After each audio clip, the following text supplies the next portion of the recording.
Better People podcast. I'm Margaret Yorick, and in today's episode, we're talking to Eloise Lepesqueur, Chief People Officer at Optimal. So Eloise, let's get started. And first of all, welcome to today's podcast, and thanks for being here with us.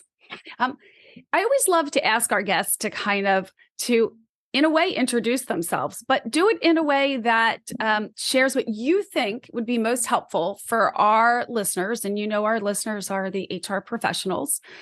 So what do you think would be most helpful for them to hear about your background? Yeah. So first of all, thanks so much for having me here. I'm really, really excited to talk to you and talk to everyone here today. So how did I get here? A little bit about me.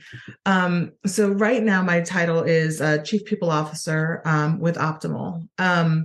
I came about this role in a pretty circuitous way, being very people focused in all of my roles leading up to this. You know, I started out in the very beginning as in nonprofit public policy, and but really focused on teams and people in everything I did. I went from that to being more in terms of management, looking at leading teams, project managing teams, and over time, like each job, increasing the scope and portfolio of the teams that I was working with. But every time that I was doing it, whether I was working in operations or marketing or change management, each time I was picking up things that were going to be useful for the future, but the whole time being very, very people focused. And over time, I found out that this was my big driver, was being an advocate for and helping teams be very productive, very efficient, and also very healthy and whole. Great. I love that. I love your team focus and that you found or that you saw that theme for you show up, right? And from what I understand, it started back in high school for you, right? But this desire to be part of a team, but also to help a team really work at its best. So is that what took you into HR then eventually? Yeah, that's a great question. So 5 years ago, I started this company called DS Political, which eventually became a division of Optimal. And at DS Political, I was in charge of HR and operations. So I spent a lot of time there. They're a digital advertising firm and work really well with the people aspect of it, meaning there a lot of staff members were fairly new to the organization or fairly new to the workforce in general. So I took a lot of energy and time to really spend on individuals and how do you get the teams to work together. And it's not just the process and the technology, although that's super helpful within departments so that people can be efficient, but really taking the time to understand what are their needs, like what are the drivers that make them comfortable and productive in a work setting. So, from that, you take it along. And when the opportunity came up for me to be the Chief People Officer of Optimal, I'd done a lot of work with the team within HR as the COO of DS Political, that it became all kind of a natural decision to take the opportunity when they offered it up. So what does the Chief People Officer do at Optimal? What's your primary role, would you say? Great question. I work a lot with leadership and then also leadership at the optimal level, then also each of the divisions to try to make sure that we're having a good sense as to how the teams are functioning, our staffing levels correct, our staffing supported properly. And I would say like another big part of it is just the culture. And one of the things that I actually am right now navigating myself is what is the definition of culture? So some people talk about culture as office culture, doing those fun employee engagement activities. It's also about, having good performance management, good evaluation processes, good goal setting, good OKRs. Those are all really important. And I also think it's about the people culture. How are we engaging with each other? How are we actually communicating? How are we listening to each other? How are we working together so that we have, safe places to work, to be our authentic selves, frankly, during the workday? And not only, we spend so much time at work. I don't want it to be where we kind of take off our hat and we become a different person during the 8-ish hours that we work. that we can actually be our true selves at work as well. I think culture is that funny thing that can be very complex and very simple at the same time, and it's got like many, many, many layers to it. And again, like I said, it comes down to, how we act, how we treat each other. So it seems, complex and yet pretty simple at the same time. I completely agree. I think when we break it down, we talk about things like, how do we talk? How do we have difficult conversations? How do we respect each other? How do we trust each other? How do we build trust? I think those are all incredibly important topics. Easy to say, hard to practice. Yeah. And I think that's the challenge that we have as HR professionals, is to how to help people navigate, coach people well, be a good resource, be a good listening ear, a sounding board, remove roadblocks where possible, but then also the whole teach a person to fish, they can feed their family, give them the tools so that they can actually be self-sufficient and be empowered. So when you think about teams and you think about this culture conversation we just had, and then also your passion for teams and having teams work really well together, I know you have a third passion really, but I think they're connected. And that is really looking at the generations within the workforce, which I don't know, I've never gone here before, but you almost wonder, does each generation kind of form its own team in a way, right? Because there's that commonality among that group. So do you almost look at them as teams? Interesting to think about, but I know there are groups of individuals, right, that form these generations. That's how we've come up with the Gen X and Y and Z. But where's that passion come from for you, and what are you doing to help managers, leaders, just individuals in the organization really handle the multiple generations we have in the workforce? Really great question. And I would say, I don't want to make overgeneralizations. All frankly suffer from, being, minimized to like a quick soundbite. But I do feel that, it's very common for people to congregate around, where they feel most comfortable.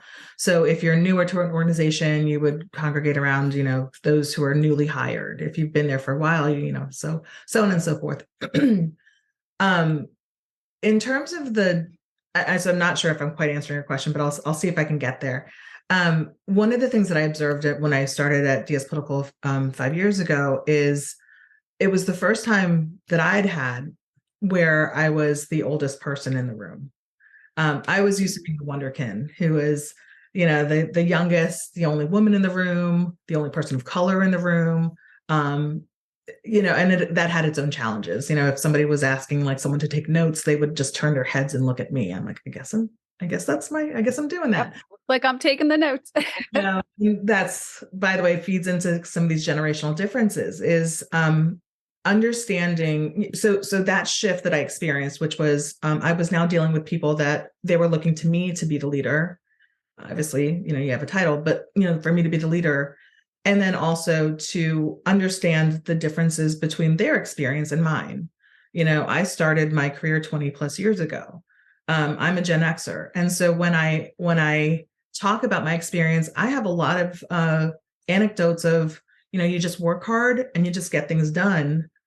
And it doesn't matter, what your boundaries are. It doesn't matter that if it's 5 o'clock and your boss gave you something to do, you just hunker down and you did it. Got it done, right? You got it done. And so what I was experiencing is not that, and I want to be really clear, my experience with the Gen Ys and Gen Zs, work hard, absolutely. But I would say, from my experience, a little better at boundaries, little better at setting boundaries and expectations and wanting more clarity. And these are all things that were uncomfortable for me, given my own experience, because we all come to the table with our own past experiences. But I realized that I was it was off-putting, that I couldn't just treat people the same way that I was treated. And this is one of the things that, we say that we want to pave the way for the people coming behind us. Well, this is one of the ways that we can do it, is to not be, and from my perspective, and I don't want to use this in a terrible way, but like to not be jealous of people who have it differently than you do, to respect that. And then I would say on the flip side of that is, I also don't want to feel like I'm now no longer useful as a Gen Xer. Um, I have a ton of institutional knowledge. My colleagues, my friends and I, we have worked our way up, and we've made mistakes, but we've done our best, and we're trying to make things better for those behind us. And so while I want to continue to pave the way for people to have the world be a different and better place, I also have to recognize that, they may not see the world the same way that I do. And so they may not respect some of the things that I had to go through. And that's actually part of my own process is, okay, you're right. I don't want you to have experienced some of the same things that I did, and not be okay with that. Yeah. Your self-awareness is really amazing, and I love that you admitted that it was the little off-putting, right? That you actually can say that, because I do think, I think that's natural. I think a lot of people feel that way when something is different than what they're used to. And if we don't raise that self-awareness as to why we're feeling put off, maybe, then we never get to the place where we can then, where you are, right? Where you can understand, well, this is where they are because of the lenses that they have on, the experiences that they've had, which is different than what I had. And difference okay, right? Difference not bad. Difference can be, something different can be really good. But I do think it takes that self-awareness and just raising awareness, not only of self, but of others and of these differences that allow us to get to that place where we can be like, here's where I am and this is okay. And here's where you are, and that's okay. And now we can work together. I completely agree. We did a lot of targeted work, frankly, on diversity, equity, and inclusion. And we spent a lot of time as a collective group, as well as individuals, really digging into how do we work? What are we looking for? And there's I actually have a mug that says this. I don't know if you can see it, but it says, "Oh yeah, and ready to fumble." And this is actually what one of our DEI consultants, Erica Hines, had mentioned to us, and so I got her mug. And so it's just this really important thing to acknowledge that you're not going to get to perfect. Perfect is we've heard it say perfect's the enemy of good, but we want to make sure that every single day we're doing something to make things better. And that does start with our own self-reflection as to our own biases, or like, what are we coming to the table with? How are we looking at the world through what lens? Just to acknowledge that they're all different.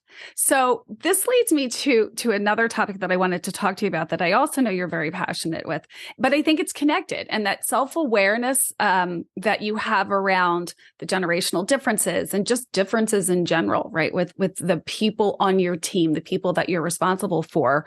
I think that same self-awareness can help when acknowledging that self-care is needed, not only for you, but for others. So talk to me about that a little bit. Yeah, that absolutely is a topic that's near and dear to my heart. One of the things that I don't think I realized as much officially taking on the HR hat is how much emotional labor comes along with the job.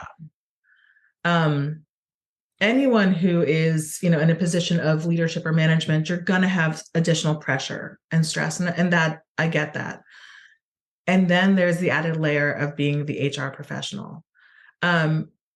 It's more than I thought it was going to be. And really what I want to talk about is just how much we as the human resources people, we put the human in human resources. So we're the people who we really do care about the work that we do. We gravitate towards this field because of our interest in, helping, people be the best that they can be during their work days. But that comes with really thinking through, being super thoughtful, being intentional, having the ability to be more self-reflective, looking into different kind of leadership models and management models, and also the self-care models, thinking about the wellness of our team after and then we're the afterthought of like, what do we need? And one of the things that I do worry about is burnout within the HR community. who do we talk to? Who do we have to talk to when things get rough? Do we have a therapist? Do we have a best friend? Do we have a community that we've now built within this group? And not to just kind of vent and talk about how hard it is, but also to just, truly be that sounding board that we are for our own teams. So I think that's it can be, I guess, I don't want to belabor the point, but it can be kind of lonely to be an HR professional. But at the same time, it can be incredibly valuable to know that you've been helpful to, help someone along in their career, or be that person to help them navigate a difficult situation. But with that comes all that effort. Absolutely. And I hear it all the time, and it can be really lonely. So what have you discovered? What ways, I should say, have you discovered to really give yourself that self-care? Like, what recommendations would you have? Or are you still on the journey? I think I'm always going to be on the journey, to be perfectly honest. But yeah, I think we do a lot to try to support our teams. And I do mean, in this case, I'm actually talking about the HR team. So we do work really hard to make sure that we are cheering ourselves on, that we celebrate successes when, and by the way, some of our successes are like the unsexy ones. We just did these major projects. We consolidated a benefits package across these divisions. We consolidated an employee handbook. We got to a new HRIS and implemented that over the last 3 months. No one else is that excited about it, but we are. Huge. And you're right. Maybe not very sexy. I'm not sure anyone has ever said HRIS systems are sexy. However, if you got that done, that's huge. That's a win. It is a win. And that's, I think it goes back to let's celebrate each other. So it's okay that not everyone understands, they're not supposed to understand all the back end work that HR does. That's actually part and parcel of a well-functioning team, is that it's seamless. And that's one of the things I've noticed too, or experiences, when things are, and this is with every team, but when things are going really well, people stand by you. But when things go bad, you stand alone. And that's when it can be a little bit hard. So, I work really hard to just do a lot of check-ins. How are we doing? How are we feeling? That's part of our agenda too, is just kind of ask the question, how are things going with you? I send, personalized thank you notes. We have shout outs and, where we get to do kudos, and at our biweekly meetings with all staff, and try to make sure that we have an opportunity to actually, big up each other. And also on a, basic level, I also do advocate for the team within with leadership. Because it is helpful for me to know, and it's helpful for my team to know that I support them, but it's also helpful for leadership to know these are really important things that we're doing. So I understand that we may not be revenue generating departments, which, the billable versus non-billable conversation happens at the leadership level, and it's a, worthwhile conversation. But, teams like finance, operations, HR tend to be looked at a little bit differently when it comes to resources. And so by being a very good advocate for my teams and the work that we do and how we function to be that really the backbone of the company, I think does lead into being a little bit more on their radar, so that I can actually be supportive to my team. Awesome. So how do you communicate? And I know you said you have one-on-ones and everything. And so it sounds like you regularly meet with your team, but how do you communicate with your team that you want them to value self-care as well? That you want them to, do what they need to do for them? Yeah, a couple things. One is explicitly stating it. Also respecting the boundaries. If someone is taking some time off, I try not to respond to them if they inadvertently check email, and forward an email or ask a question.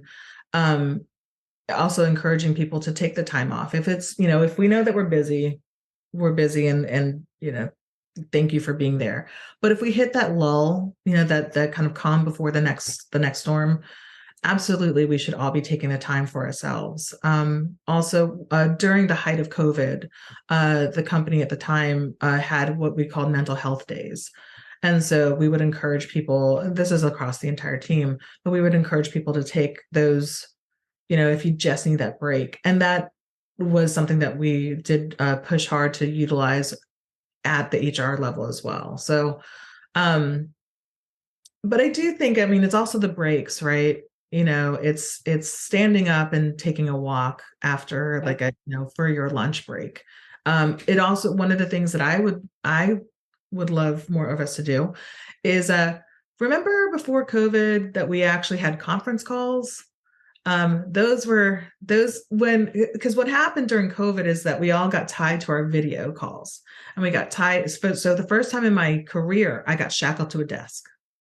And so what I'm trying to do is also have more calls with my team so that we can actually be outside walking while we have a conversation. I think that's helpful, is to get people to not be so, stuck in the last 3 years, which is just, this is our computer and we are now focused on our computer.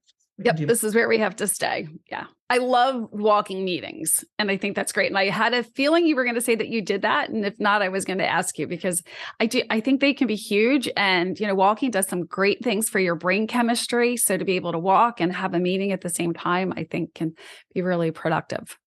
So let's shift gears just a little bit, because I know one of the other things that's on your mind is, and this probably is also because of the background that you have that's quite varied, but I know mergers and acquisitions are something that occur within your organization. It's a part that, or something that you're a part of.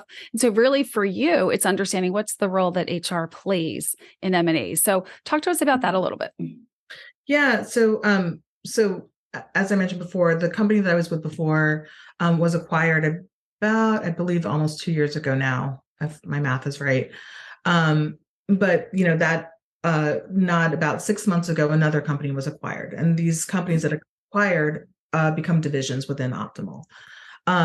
So HR's role within the M&A process has been very focused on due diligence, which is incredibly important, right? So it's about the onboarding process, recruiting, how are you doing things? Do you have things, do you have processes documented? Do you have performance management? Are your benefits consolidated? All of these things. Are you compliant?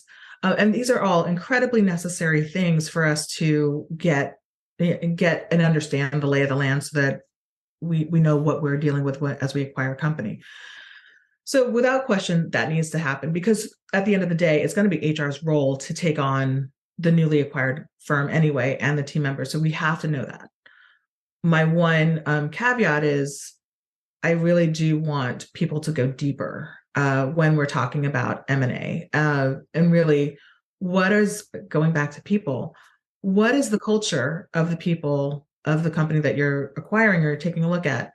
Does it mesh well with the existing culture? And if there are mismatches, because they're going to be, how do you get leadership buy-in to go towards that shared vision to create that one culture?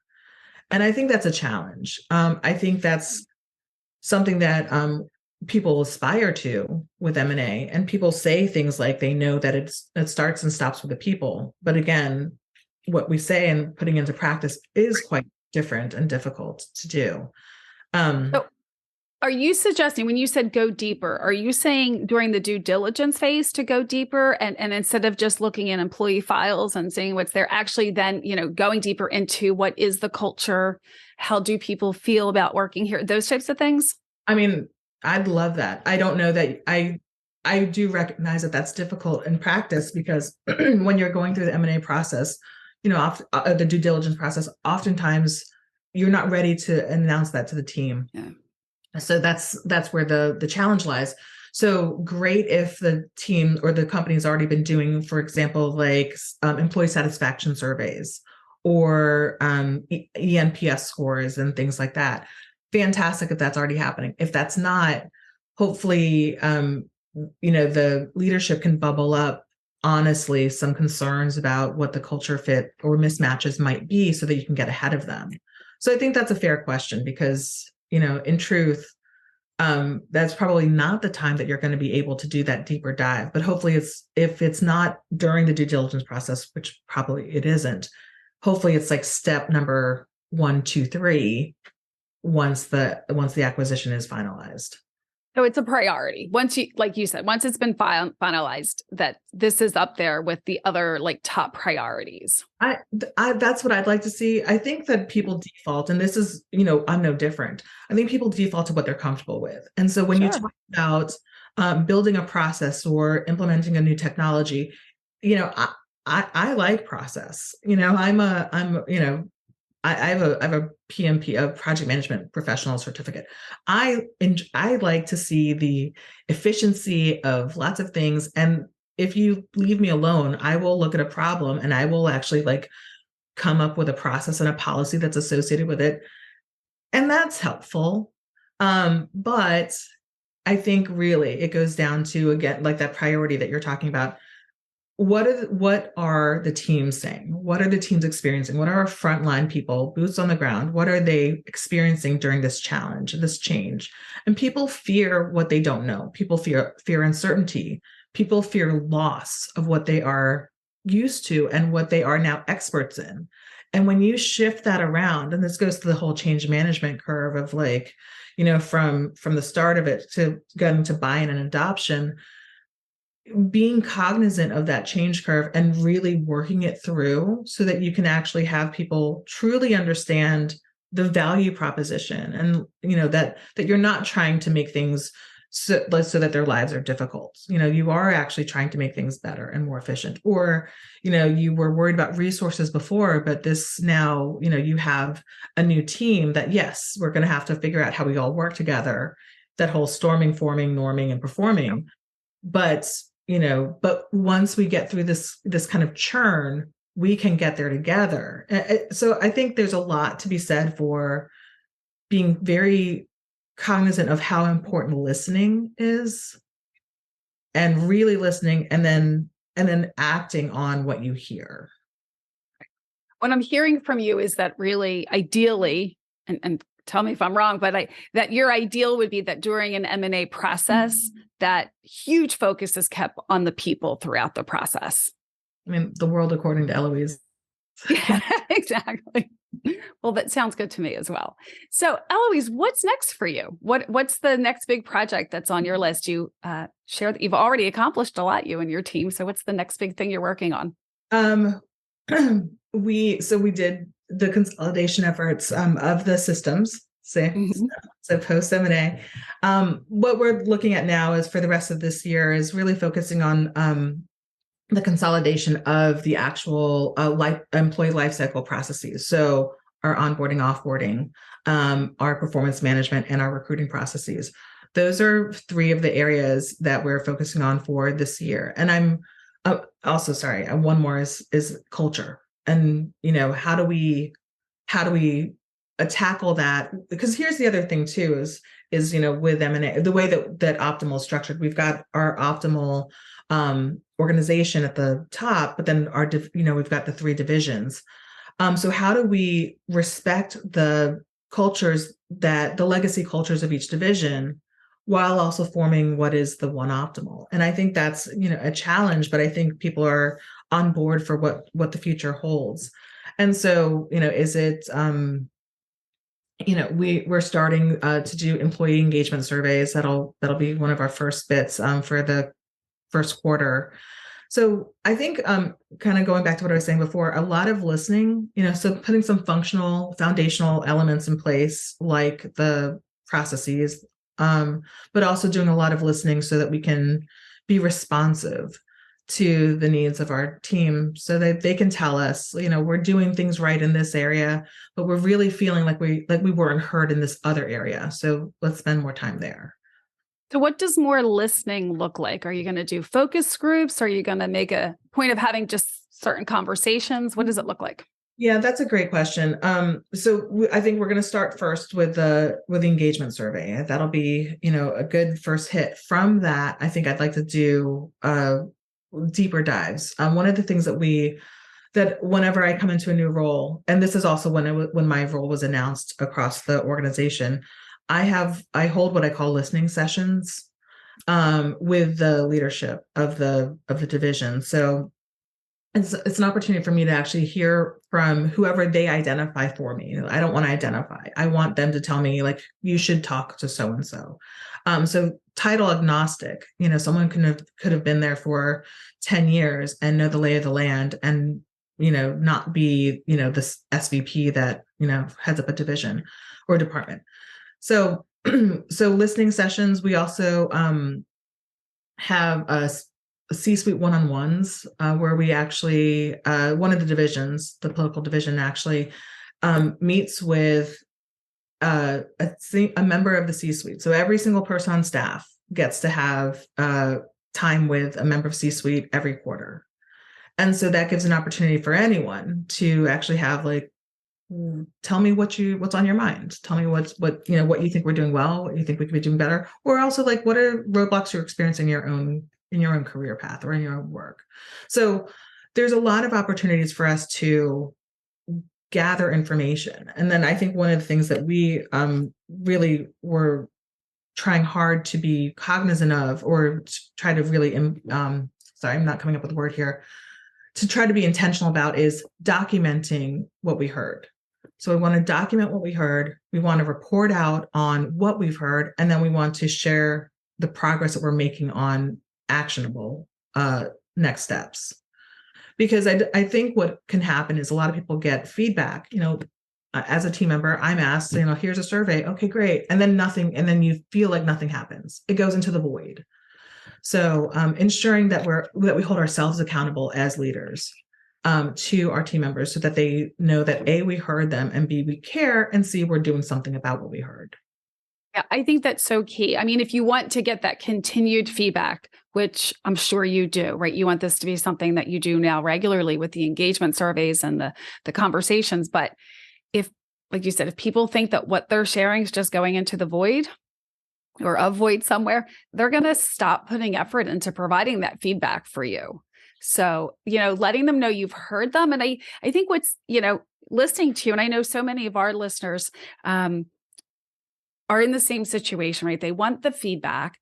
Sometimes they get really nervous about, well, what if they say things, or they want things that we can't give them right now? I think it's just, and I think it's, as long as you provide some type of response, as long as you get back to them, as you said, hey, here's what we heard from you. Here's what we can do. Here's what we can't do right now. And then just be very transparent with them. I think that's okay. I think people really respect that. Would you agree?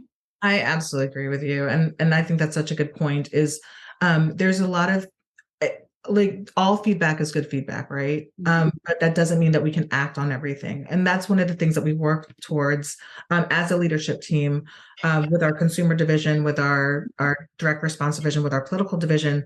One of the things that we always talk about is, how can we be transparent with what we've heard, but also transparent with what we can do. And I think people are smart. I mean, people are smart and people get it. There are limitations at a time. It can be something where, this may not work today, but it could be available as for rediscussion, when X factor changes.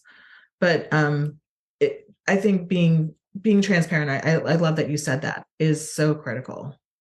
Absolutely. So, Eloise, this has been great. I have one question that I would love to ask you before we wrap up today. And that is, when you look back on your career, what is one thing that you would say that you've changed your mind about? Oh, well, this kind of goes back to my circuitous path, but that what the future holds. I really did think, my 20-year-old self had it all mapped out, and it all made sense to me. And what I've learned over the years is I do what I call, I don't even know if this is a real thing, but I do incremental. I live in the world of incrementalism now, where I think it's okay to do something, to take a lay of the land of how you see it today, make a plan, take steps forward. And then after a certain time, 3 years, 5 years, take stock again and, check in with yourself. Am I feeling healthy? Am I feeling happy? Does this bring me joy? Am I being fulfilled? Is my work life fulfilled? Is my personal life fulfilled? If not, why not? So I like the idea of taking stock of myself continually, which before I just thought it was like, this is what you do. So I think being a little bit more kind to myself, but also open to change, and that change doesn't have to be the enemy. Change is literally part of life, and it's okay for us to go ahead and roll with the punches when we can, and take charge also when we can.